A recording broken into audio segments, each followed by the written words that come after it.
हम लोग गॉस प्रमेय के एप्लीकेशन की बात कर रहे थे, तो उसमें एक हमने पढ़ा कि अनंत लंबाई के तार के निकट वैद्युत क्षेत्र की तीव्रता, ये हमने पढ़ा था और प्रूफ करके आया था कि E बराबर 1/4 pi epsilon not 2 lambda upon r। इस चीज़ को हम लोगों ने प्रूफ कर लिया था। आज हम दूसरी एप्लीकेशन की बात करते हैं। इस चीज़ को हमने प्रूफ कर लिया था।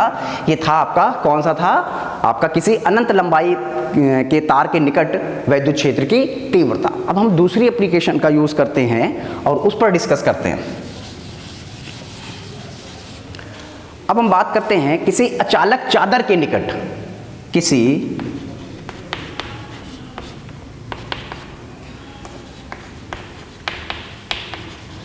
अचालक चादर के निकट वैद्युत क्षेत्र की तीव्रता, किसी अचालक चादर के निकट वैद्युत क्षेत्र की तीव्रता। ये जो आप देख रहे हैं कैसा चादर है, ये अचालक नॉन कंडक्टिंग सरफेस है। अब नॉन कंडक्टिंग सरफेस को देखते हैं।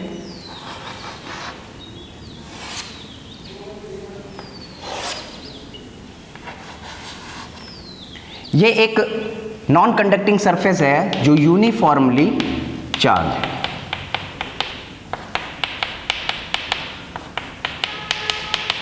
ये एक नॉन कंडक्टिंग सरफेस है, अचालक चादर है जो एक समान रूप से आवेशित है। तो अचालक चादर, जैसे इस तरह से अचालक चादर है तो इसके दो सरफेस होंगे, एक ये सरफेस हो गया और एक इधर सरफेस हो गया। इसके दो सरफेस होंगे, एक सरफेस के कारण इलेक्ट्रिक फ्लक्स ऐसे पास होगा, तो ये इलेक्ट्रिक फ्लक्स माने ई, इलेक्ट्रिक फील्ड इधर और डी ए आपका इधर। दूसरे सरफेस इधर के कारण आप चाहे तो इसे E1 E2 कर देंगे, इक्वल आता है।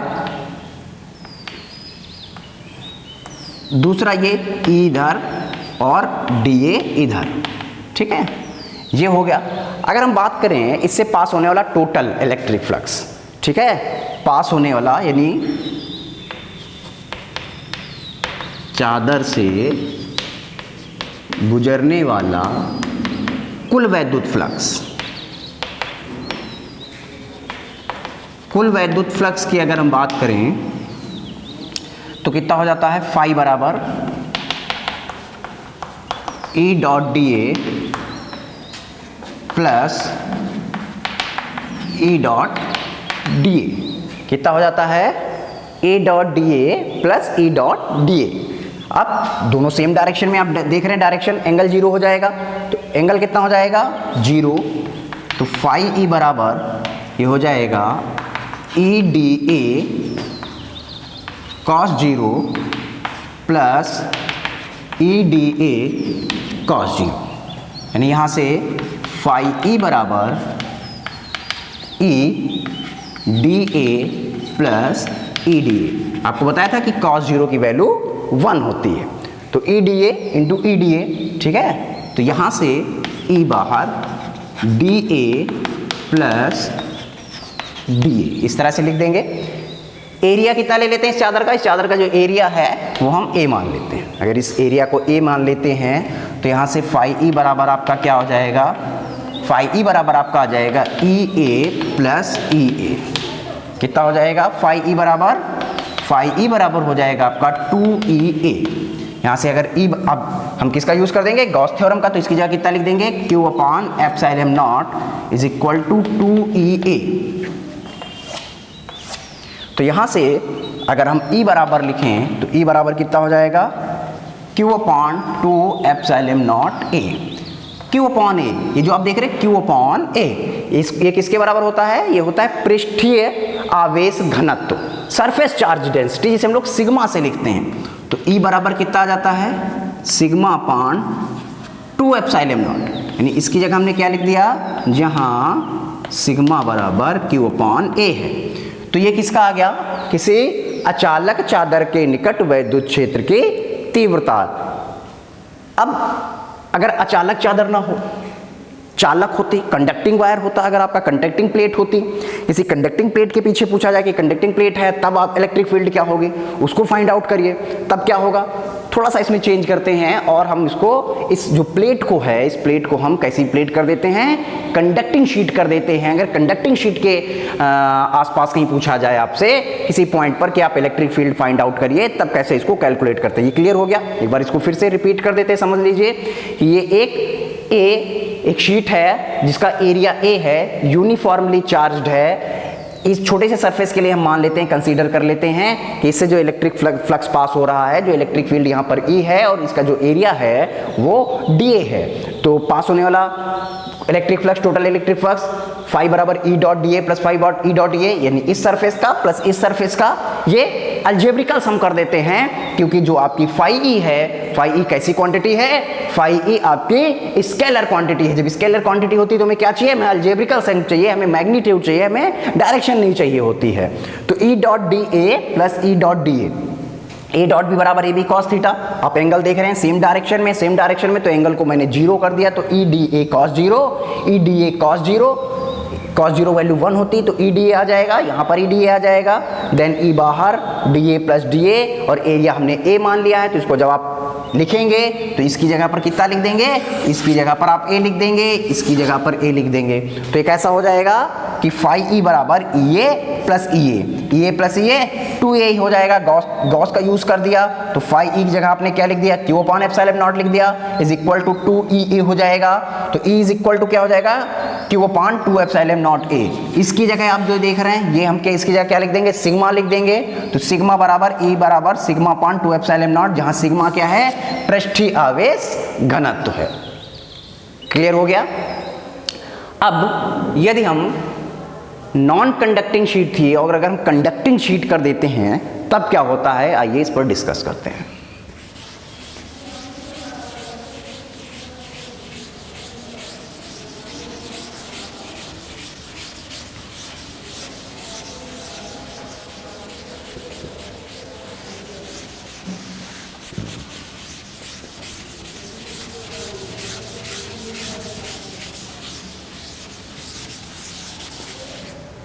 मान लेते हैं एक कंडक्टिंग शीट है,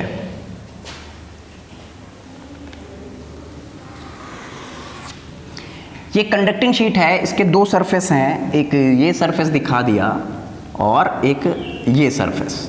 चूंकि ये कंडक्टिंग शीट है तो इस सरफेस का चार्ज इस तरफ, यानी अगर इलेक्ट्रिक फील्ड की बात करें, वैद्युत क्षेत्र की बात करें, तो या तो इस सरफेस पे होगा या तो इस सरफेस पे होगा। अपोजिट सरफेस में इस सरफेस का ऐसे तो नहीं हो सकता, क्योंकि कंडक्टिंग शीट है, ये यूनिफॉर्मली चार्ज है और दोनों का इलेक्ट्रिक फील्ड मान लेते हैं इस तरफ है आपका, ठीक है।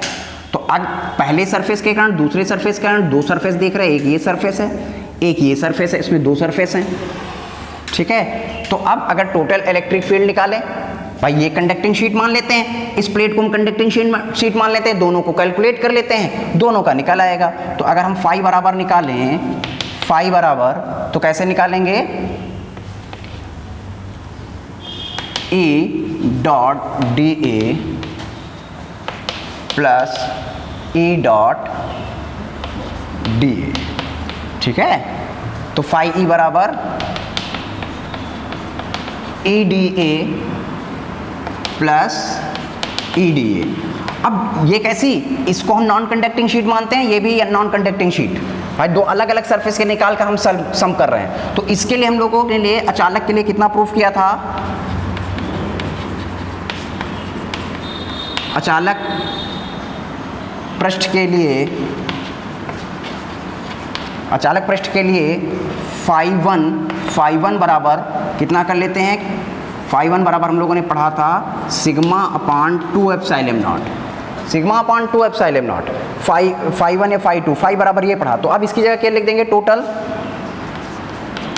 इसकी जगह लिख देंगे sigma upon 2 epsilon not plus sigma upon 2 epsilon not.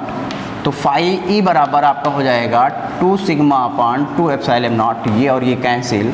तो फाई ई बराबर आपका कितना हो जाएगा, सिग्मा अपॉन, ये हो जाएगा सिग्मा अपॉन एप्सिलॉन नॉट। फर्क क्या है, आप उसमें देख रहे हैं उसमें 2 आ रहा था, इसमें 2 आ रहा है और उसमें 2 नहीं आ रहा, यानी ये डबल है। जस्ट कंडक्टिंग शीट जो है नॉन कंडक्टिंग शीट का जस्ट डबल है। एक बार इसको फिर से समझ लेते हैं कि इसमें ये कैसे यूनिफॉर्मली चार्ज है। एक शीट प्लस चार्ज मान लेते हैं कि ये प्लस चार्ज है, यूनिफॉर्मली चार्ज है। दोनों सरफेस, इसके दो सरफेस हैं, एक सरफेस 1 सरफेस 2, दोनों सरफेस का इंटीग्रेशन, इसका रिजल्टेंट इधर की ओर वर्क करेगा। ये E1 E2 चाहे कह लीजिए आप, चाहे E कह सकते हैं, सेम होगा, उसमें कोई दिक्कत नहीं है। तो आप इसको E1 E ही कह लेते हैं, दोनों सेम डायरेक्शन में। तो इलेक्ट्रिक अगर फ्लक्स निकाले तो कितना हो जाएगा, फाई E बराबर phi E dot D A plus phi E dot D A. ठीक है, एंगल जीरो हो जाता है तो यहाँ पर हम ई डी ए कितना कर लेंगे, E d A cos zero, नहीं E d A plus E d A हो जाएगा आपका। तो अब अचालक पृष्ठ के लिए हम लोगों ने कितना पढ़ा है, अचालक पृष्ठ के हम लोगों ने पढ़ा है कि फाई बराबर सिग्मा अपॉन 2 एप्सिलॉन नॉट। तो अब हम दोनों इसके लिए कितना हो जाएगा, सिग्मा अपॉन 2 एप्सिलॉन नॉट, इसके लिए कितना हो जाएगा, सिग्मा अपॉन 2 एप्सिलॉन नॉट। तो टोटल फाई ई बराबर 2 सिग्मा अपॉन 2 एप्सिलॉन नॉट, 2 से 2 कैंसिल हो जाएगा, तो फाई बराबर सिग्मा अपॉन एप्सिलॉन नॉट। ये आ गया किसके, ये आ गया आपका चालक चादर, कंडक्टिंग शीट, चालक चादर के निकट। क्लियर हो गया होगा। एक पॉइंट और रह गया, एक क्वेश्चन आ जाता है आपसे, कभी कभी पूछ लिया जाता है यूपी बोर्ड में, कि अगर जो है गॉस थ्योरम से रिलेटेड, कि अगर हम चादर को, अगर हम डिस्टेंस को डबल कर दें, हम लोगों ने पढ़ा कि फाई बराबर